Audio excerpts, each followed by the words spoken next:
आन का नसीबा मिखाइल शखलोव द्वारा भाग 2 भाग 1। और इससे पहले की कहानी सुनने के लिए भाग 1 ज़रूर देखें, जिसका लिंक आपको डिस्क्रिप्शन में मिल जाएगा। कहानी शुरू करते हैं। उसने अपने बड़े काले हाथ घुटनों पर टिकाए और कंधे झुका लिए। मैंने बगल से उस पर निगाह डाली तो अजीब ढंग से परेशान हो उठा। आपने कभी ऐसी आंखें देखी हैं जिनमें राख का छिड़काव नजर आए? ऐसी कलप और उदासी से भरी आंखें कि उनकी तरफ देखने की हिम्मत ही ना हो। बस तो संयोग से मेरे इस परिचित की आंखें बिल्कुल ऐसी ही थी। उसने बाढ़ से ऐंठी हुई एक टहनी तोड़ी और एक क्षण तक बालू पर उससे कुछ अजीब सी चित्कारी करता रहा। फिर बोला, कभी रातों को मैं पल तक नहीं झपक पाता। मैं बस अंधेरे में आंखें गड़ाए रहता हूँ और सोचता रहता हूँ। जिंदगी, तुमने ऐसा क्यों कर किया?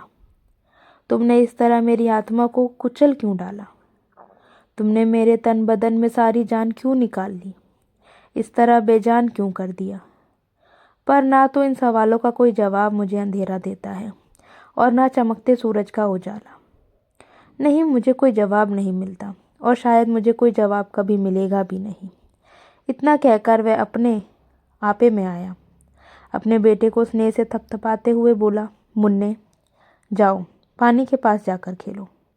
बड़ी नदी हो तो छोटे बच्चों को खेल खिलवाड़ के लिए कुछ मिल ही जाता है। पर देखो, ख्याल रखना तुम्हारे पैर ना भीगने पाए। धुआं उड़ाते समय मैंने मौका मिलते ही बाप और बेटे दोनों पर तेजी से एक निगाह डाली और एक बात मुझे बहुत अजीब सी लगी।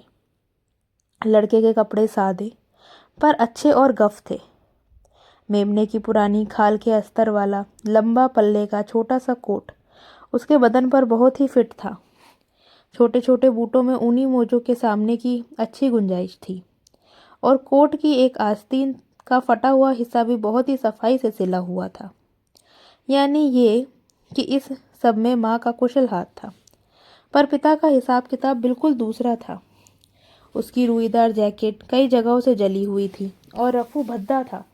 पुराने खाकी पतलून पर लगा पैबंद ठीक से ना सिला था। मोटे मोटे टाके लगाकर यूं ही जोड़ दिया गया था। हाथ किसी मर्द का मालूम होता था। उसके फौजी जूते लगभग नए थे, पर मोटे ऊनी मोजों में छेद ही छेद थे। उन्हें जैसे किसी औरत का हाथ नसीब ही ना हुआ हो। मैंने अनुभव यही किया कि या तो ये आदमी विधुर है या इसके और इसके पत्नी के बीच कुछ ना कुछ गड़बड़ है। उसने पानी की ओर दौड़ते हुए अपने बेटे को गौर से देखा, खांसा और फिर बोलना शुरू किया। मैं उसकी बात पूरे ध्यान से सुनने लगा। कहने लगा, शुरू में मेरी जिंदगी बहुत ही साधारण रही है। मैं वरोनिज प्रदेश का रहने वाला हूँ और वहाँ सन 1900 में मेरा जन्म हुआ। यह गृह युद्ध के ज़माने में किक्वित्से डिवीज़न में लाल सेना में रहा। 1922 के अकाल के वक्त मैं कुबान चला गया और वहाँ कुल को बड़े किसान के लिए बैल की तरह खटा, इसलिए जिंदा बच गया। पर मेरे परिवार के सारे लोग यानी पिता, माता और बहन घर पर ही बने रहे और भुखमरी का शिकार हो गए। इस तरह मैं अकेला रह गया। जहाँ तक और रिश्तेदारों नातों की बात है, मेरे अलावा कोई नाम लेवा नहीं। खैर, तो 1 साल बाद मैं कुमान से लौटा और अपनी झोपड़ी बेचकर वेरोनिज चला गया। वहाँ पहले मैंने बढ़ई का काम किया, फिर एक कारखाने में चला गया और मिस्त्री का काम सीख लिया। इसके बाद जल्दी ही मेरी शादी हो गई। मेरी पत्नी का लालन पालन अनाथालय में हुआ था। वह भी अनाथ थी। हाँ, पत्नी मुझे कायदे की मिल गई। बड़ा मधुर स्वभाव, बड़ी हंसमुख, हमेशा मेरी चिंता करने वाली, फुर्तीली और चुस्त भी वह मुझसे ज़्यादा थी। बचपन में उसने दुख मुसीबतें देखी थी। हो सकता है इस बात का उसके चरित्र पर प्रभाव पड़ा हो। तुम उसे अजनबी के नाते देखते तो समझो कि कहीं कोई खास बात ना लगती। पर देखो ना, मैं तो उसे ऐसे नहीं देखता था। उसका पूरा व्यक्तित्व मेरे सामने रहता था और मेरे लिए उससे ज़्यादा खूबसूरत और प्यारी औरत ना दुनिया में तब थी और ना अब है और ना कभी होगी। मैं घर मैं काम से घर आता थकान से चूर और कभी कभी तो ऐसा बौखलाता बरसता कि कुछ ना पूछो। पर नहीं, वह रुखाई और सख्ती का जवाब सख्ती से कभी ना देती। हमेशा सहृदय और शांत रहती। कम आमदनी होते हुए भी मुझे बढ़िया से बढ़िया भोजन खिलाने की कोशिश करती। उसे देखते ही मन हल्का हो जाता और मैं एक क्षण बाद ही उसकी कमर में हाथ डालता और कहता, मेरी प्यारी प्यारी इरीना, मुझे बड़ा दुख हुआ है कि मैंने तुम्हारे साथ ऐसा रूखा व्यवहार किया। जानती हो, आज काम पर दिन बहुत ही बुरा बीता। फिर हम में सुलह हो जाती और मेरा चित्त शांत हो जाता। और भाई, तुम जानते हो कि काम करने वाले के लिए इसके क्या मायने होते हैं। सुबह आँख खुलती तो मैं पलंग से बंदूक की गोली की तरह उठ जाता और यहाँ जा वहाँ जा, फैक्ट्री को रवाना। फिर तो यह कि जिस काम को हाथ लगाता वही घड़ी की तरह सटीक चलता। यानी पत्नी के रूप में मुझे सचमुच समझदार मित्र मिला। कभी ऐसा होता कि मैं तनख्वाह के दिन यार दोस्तों के साथ एक आध जाम ढाल लेता और फिर लड़खड़ाते हुए गिरते पड़ते घर आता। देखने में जरूर ही बहुत भयानक लगता होगा। ऐसे में किनारे की कुल्लियाँ गलियाँ की तो बात क्या, बड़ी सड़क की चौड़ाई भी मेरे लिए कम पड़ जाती। उन दिनों मैं हट्टा कट्टा गठीला जवान था, काफ़ी शराब बचा सकता था। पीने के बाद और बिना किसी की मदद या सहारे के अपने आप घर जा सकता था। पर कभी कभी आखिरी दौर में गाड़ी निचले गियर में आ जाती और जानते हो, मामला हाथों और घुटनों के बल रेंगने तक आ जा पहुंचता। पर फिर भी मेरी पत्नी ना मुझे डांटती, ना फटकारती, ना चीखती चिल्लाती। मेरी इरीना केवल हंस देती, और सो भी ऐसी होशियारी से कि मैं उस हंसी को कोई गलत मतलब ना लगा पाता। वह मेरे बूट खींच कर उतारती और फुसफुसाते हुए कहती, आंद्रे, अच्छा हो कि आज तुम दीवार की तरफ लेटो, कहीं नींद में लुढ़क कर नीचे ना गिर जाओ। और मैं जई के बोरे की तरह पलंग पर ढह पड़ता और मेरे सामने की हर चीज़ जैसे नाचने सी लगती। फिर अनुभव करता कि वह हल्के हल्के मेरा सिर सहला रही है और धीरे धीरे प्यार भरे कुछ शब्द कह रही है। इस पर भी मुझे बराबर लगता कि उसका मन मेरे लिए दुखी है।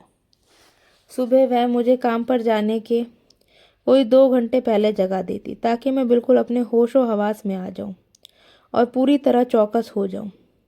वह जानती थी कि शराब पी लेने के बाद मैं कुछ खाता नहीं, इसलिए वह खीरे का अचार या ऐसा ही कुछ ले आती और शराब का बचा खुचा असर दूर करने के लिए छोटे से गिलास में वोदका भर देती।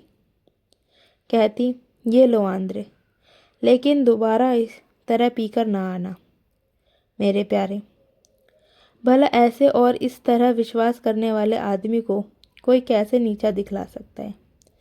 मैं तुरंत गिलास खाली कर देता, नज़रों से ही धन्यवाद देता, उसे चूमता और चुपचाप काम के लिए चल पड़ता। पर मेरे नशे की हालत में यदि वह एक शब्द भी मेरे खिलाफ कहती या कोसा काटी या डांटना डपटना शुरू कर देती तो मैं दोबारा पीकर घर आता। ईश्वर जानता है कि मैं बिल्कुल यही करता। जिन परिवारों में पत्नियां बेवकूफ़ होती हैं वहाँ यही होता है। मैंने ये कितनी ही बार देखा है और ये अच्छी तरह जानता हूँ।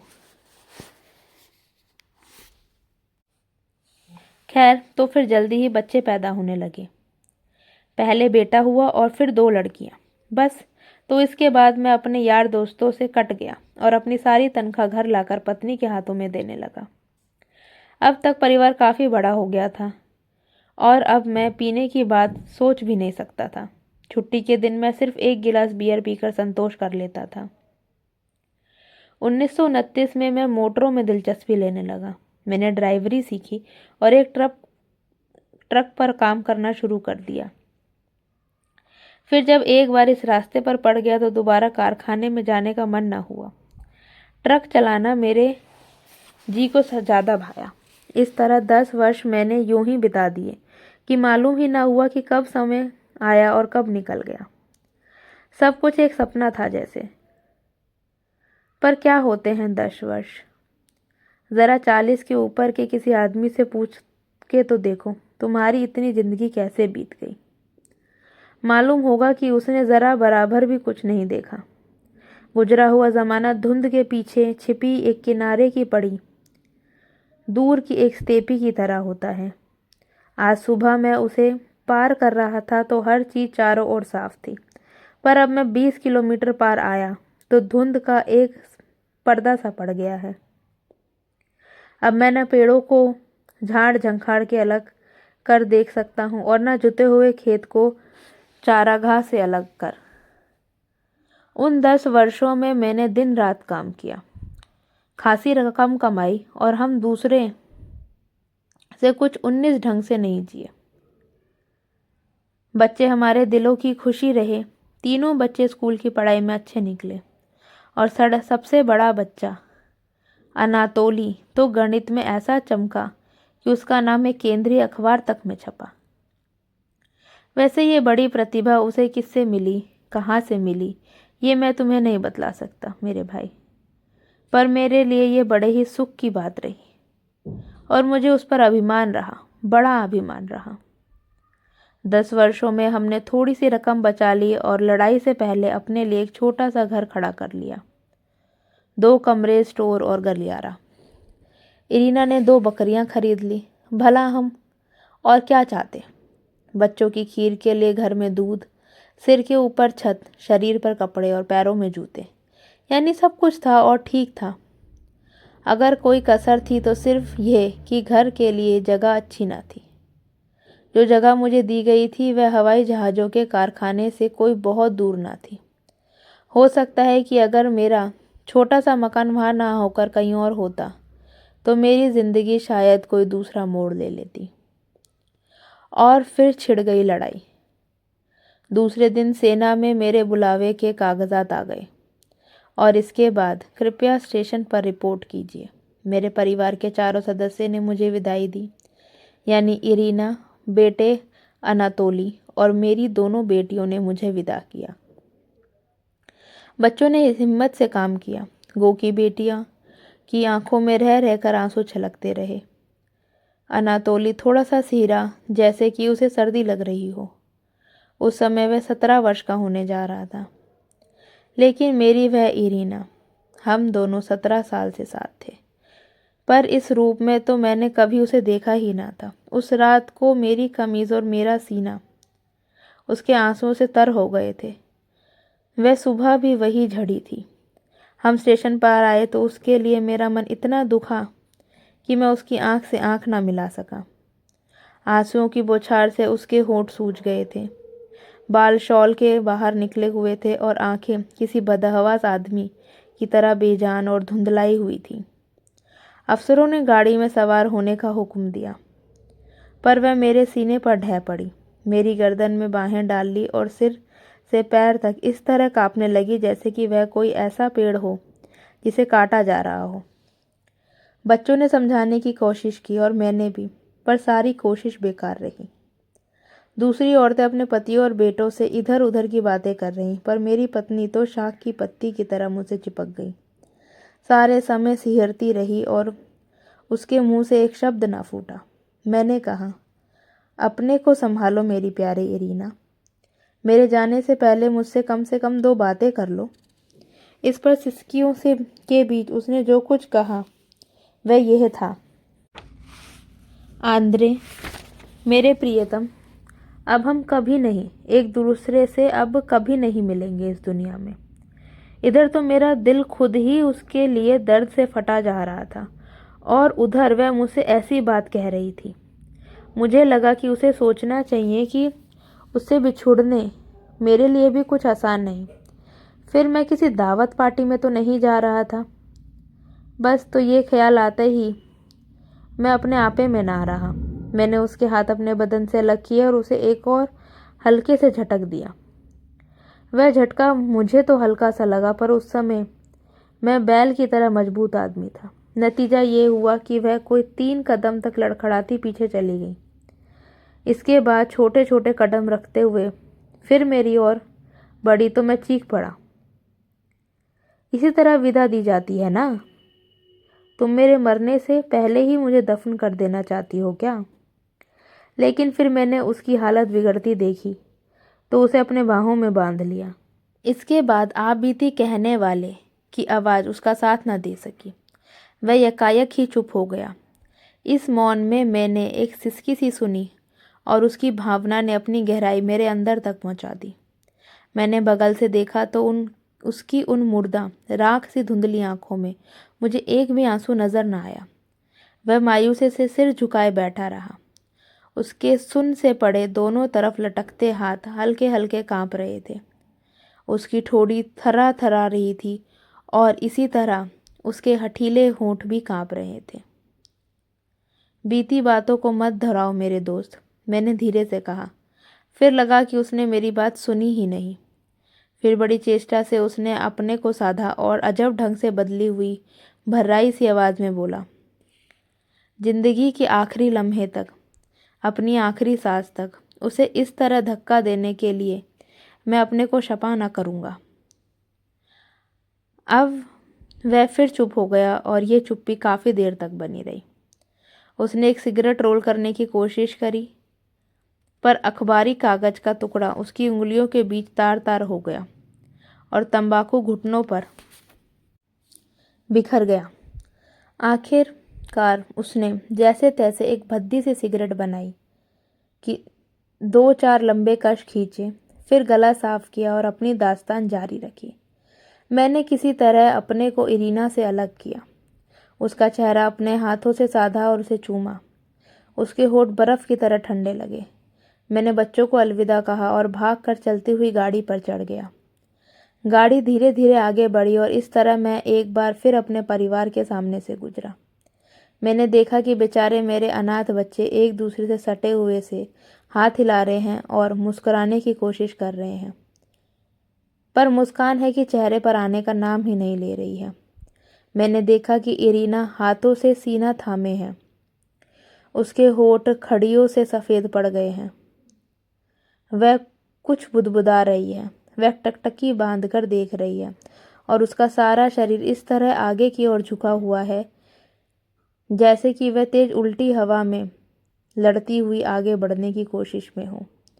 उसका यही चित्र हमेशा हमेशा जिंदगी भर के लिए मेरी आंखों के सामने रहेगा। हाथों से सीना थामे, सफ़ेद होंठ और आंसुओं से भरी हुई फटी फटी सी आंखें। अक्सर इसी रूप में तो मैं उसे अपने सपनों में देखता हूँ। क्यों मैंने उसे इस तरह धक्का दिया था, आज भी वह याद करता हूँ तो मुझे लगता है मानो कोई कुंद छुरी से मुझे हलाल कर रहा हो। हमें उक्राइना में स्थित बेलायास्त सेरकफ में यूनिटों में जमा कर दिया गया। मुझे एक 3 टन का ट्रक मिला और इस ट्रक के साथ मैं मोर्चों पर गया। खैर, तो लड़ाई की चर्चा तुमसे क्या की जाए, वह तो तुमने खुद भी देखी है और तुम्हें पता ही है कि शुरू शुरू में कैसा क्या रहा। मुझे घर परिवार से बहुत सी चिट्ठियाँ मिलती, पर मैं खुद कम ही लिखता। कभी कभी लिखता, सब कुछ ठीक है, दुश्मन से थोड़ा बहुत लोहा ले रहे हैं। कभी बेशक हम कुछ पीछे हट रहे हैं, पर चिंता की कोई बात नहीं। हम जल्दी ही अपनी ताकत जुटाएंगे और ऐसे ही मुंह की देंगे कि जर्मनों को मजबूर होकर आगा पीछा छोड़ना पड़ेगा। और भला लिखा भी क्या जाता, बड़ा विकट समय था। कुछ लिखने लिखाने का मन ही नहीं होता था। वैसे यहाँ ये भी है कह दूँ कि मेरी गिनती उनमें कम ही रही भी नहीं जो पन्नों में रोना रोया करते। इसके साथ ही मोर्चे पर वह भी मुझे फूटी आंखें नहीं सुहाते थे, जिनकी आंखें डबडबाई रहती, जो मतलब बेमतलब हर दिन अपनी पत्नियों और प्रेयसियों को खत लिखते और कागज पर भरी नाक छिनकती कि उफ, यहाँ की जिंदगी का हाल कुछ न पूछो, बड़ी मुसीबत है, उफ मेरी जान जा सकती है। तो ये कुत्ते के पिल्ले इस तरह शिकवे शिकायत करते जाते, हमदर्दी जगाते और टसुए बहाते रहते। वे बात समझते ही नहीं थे कि घर परिवार में उनकी मुसीबत की मारी पत्नियां और बच्चे भी उतने ही परेशान की ज़िंदगी बिता रहे हैं जितनी कि हम यहाँ। यानी ये औरतें और बच्चे सारा देश अपने कंधों पर साधे हुए थे। और ज़रा सोचो तो, क्या और कैसे कंधे हमारी उन औरतों और बच्चों के होते कि वह इस बोझ के नीचे दब कर पिस नहीं जाते। और वह सचमुच दबकर पिस नहीं गए। उन्होंने ये बोझ सहा। फिर बच्चों की तरह ठुनकता कोई ऐसा ही आदमी दर्द से भरा खत लिख देता और मेहनत मशक्कत करने वाली किसी औरत के पैरों के नीचे की धरती खिसक जाती। ऐसे पत्र के बाद बेचारी गहरे दुख में डूब जाती, समझ ना पाती कि कैसे अपने को संभाले और अपने काम पर करे क्या करे। नहीं, यही तो तू मर्द बच्चा साबित होता है। यही तो पता चलता है कि तू सिपाही है। तुझे ही तो हर परिस्थिति का सामना और ज़रूरत होने पर हर दर्द सहन करना होता है। लेकिन अगर भाई तुम तबीयत से मर्द से ज़्यादा औरत हो तो जाओ और चौड़ा स्कर्ट पहनो ताकि तुम्हारे चूतर ढक जाए, फूले फूले लगे, और तुम कम से कम पीछे से तो औरत लगो। इसके बाद चुकंदर की नराई करो और गायें धो। तुम सरीखे लोगों की ज़रूरत मोर्चे पर नहीं। तुम्हारे बिना भी वहाँ काफ़ी बदबू है। लेकिन मैं 1 साल भर भी लड़ाई में हिस्सा ना ले पाया। इस बीच मैं 2 बार घायल हुआ, मगर दोनों ही बार हल्की चोट आई। एक बार बाजू पर तो दूसरी बार पैर पर। पहली बार एक हवाई जहाज से छोटी गोली लगी तो दूसरी बार बम के एक हिस्से का शिकार हुआ। जर्मन ने मेरे ट्रक की छत में तो अगल बगल से सुराख कर दिए, पर भाई शुरू में तो मैं किस्मत का धनी साबित हुआ। किस्मत बराबर साथ देती रही, लेकिन बाद में नसीबा फिर गया और 1942 की मई में मैं लोजोवेंकी में दुश्मनों के हाथों में पड़ गया और कैदी बना लिया गया। बहुत ही अटपटी परिस्थिति में यह सब कुछ हुआ। जर्मन जोर शोर से हमला कर रहे थे कि हमारी 122 मिलीमीटर वाली तोपों के गोले खत्म हो गए। मेरे ट्रक के ऊपर तक गोले भरे गए और खुद मैंने इस तरह जुटकर काम किया कि मेरी कमीज पसीने से सरोब कर होकर चिपक गई। बहुत जल्दी कुछ करने की जरूरत थी क्योंकि दुश्मन हमारे नज़दीक आते रहे। बाईं ओर किसी के टैंक धड़धड़ा रहे थे तो दाईं ओर सामने से गोलियां बरस रही थी। आसार कुछ अच्छे ना थे। आगे की कहानी के लिए चैनल को सब्सक्राइब ज़रूर कर लिए। वीडियो को लाइक करें, कमेंट करके बताएं कि अगली कहानी आपको कौन सी सुननी है, और इसकी आगे की कहानी के लिए इंतज़ार करें। कल आपको अगला भाग ज़रूर मिलेगा। धन्यवाद।